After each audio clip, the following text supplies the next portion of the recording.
Hi boys and girls, we're going to be reading Stuart Little. We're going to be focusing on chapter 3 today. I do want to review a little bit with you where we left off. So when Mrs. Farley read chapter 2, they talked about Stuart's home problems. So basically we were discussing all the things Stuart does. He fixes piano keys, he fetches ping pong balls, he does all the necessary things that are hard for humans because we're big, but Stuart can do it much easier because he's tiny. At the end of the chapter, we learned that a major concern for the Littles is that there is a mouse hole in their house, and they don't really know how Stuart feels about the mouse hole, if he'll ever try to enter the mouse hole, and they're worried about that. So the chapter ends there. So today we are going to be starting chapter 3, and it's called Washing Up, and it starts with this photo. Stuart was an early riser. He was almost always the first person up in the morning. He liked the feeling of being the first one stirring. He enjoyed the quiet rooms with the books standing still on the shelves and the pale light coming in through the windows and the fresh smell of the day. In the wintertime, it would be quite dark when he climbed from his bed, made out of a cigarette box, and he sometimes shivered with the cold as he stood in the night in his nightgown doing his exercises. Stuart touched his toes 10 times every morning to keep himself in good condition. He had seen his brother George do it, and George had explained that it had kept the stomach muscles firm and was a fine abdominal thing to do. So abdominals is like where your stomach is right here.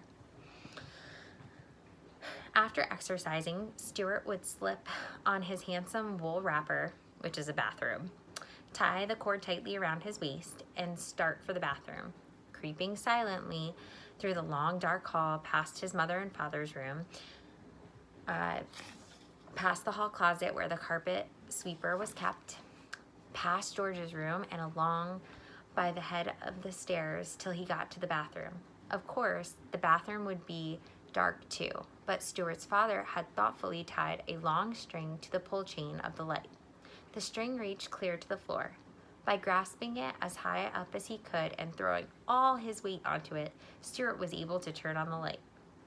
Swinging on the string this way, with his long bathrobe trailing around his ankles, he looked like a little old friar pulling on a bell rope in an abbey. To get the wash basin, Stuart had to climb a tiny rope ladder which his father had fixed for him. So a wash basin is basically like a bathtub, and so Stuart's dad created this small ladder so he could climb up into the bathtub.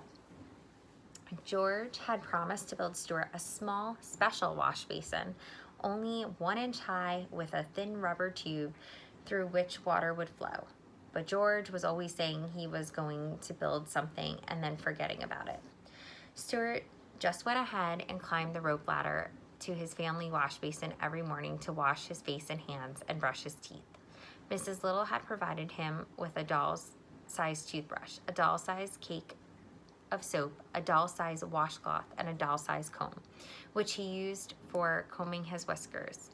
He carried these things in his bathrobe pocket, and when he reached the top of the ladder, he took them out, laid them neatly in a row, and set about for the task of turning the water on. For such a small fellow, turning on the water was quite a problem. And this made me think of that activity that we did. Many of you put taking a bath or a shower would be challenging if you were a mouse, and you are right. He had discussed it with his father one day after making several unsuccessful attempts. "I can get up onto the faucet all right," he explained, "but I can't seem to turn it on because I have nothing to brace my feet against." "Yes, I know," replied his father. "That's the whole trouble." George, who was always listening on conversations whenever he could, said that in his opinion, they ought to construct a brace for Stuart. And with that, he got out some boards, a saw, a hammer, a screwdriver, and a bradawl, and some nails, and started to make a terrific fuss in the bathroom, building what he said was going to be a brace for Stuart. But he soon became interested in something else and disappeared, leaving the tools lying around all over the bathroom floor. Here is a picture of Stuart in his bathrobe hanging on the rope. Stuart, after examining the mess, turned to his father once again. "Maybe I could pound the faucet with something and turn it on that way," he said. So Stuart's father provided him with a very small, light hammer made of wood. And Stuart found by that swinging it 3 times around his head and letting it come down with a crash against the handle of the faucet, he could start a thin stream of water flowing. Enough to brush his teeth in anyway and moisten his washcloth. So every morning after climbing to the basin, he would seize the hammer and pound the faucet. And the other members of the household, dozing in their beds, would hear the bright, sharp plink, plink, plink of Stuart's hammer, like a faraway blacksmith, telling him that the day had come and Stuart was trying to brush his teeth. And there's Stuart trying to hit the water gun. And that is the end of chapter 3. So just remember, you're going to go to the next slide and there's going to be a question there. You can either go to the slide before the slide and you can look at the text pages to help you cite text evidence, or you can come back to this video and re-watch it again. All right, good luck, boys and girls. Hope you enjoyed chapter 3.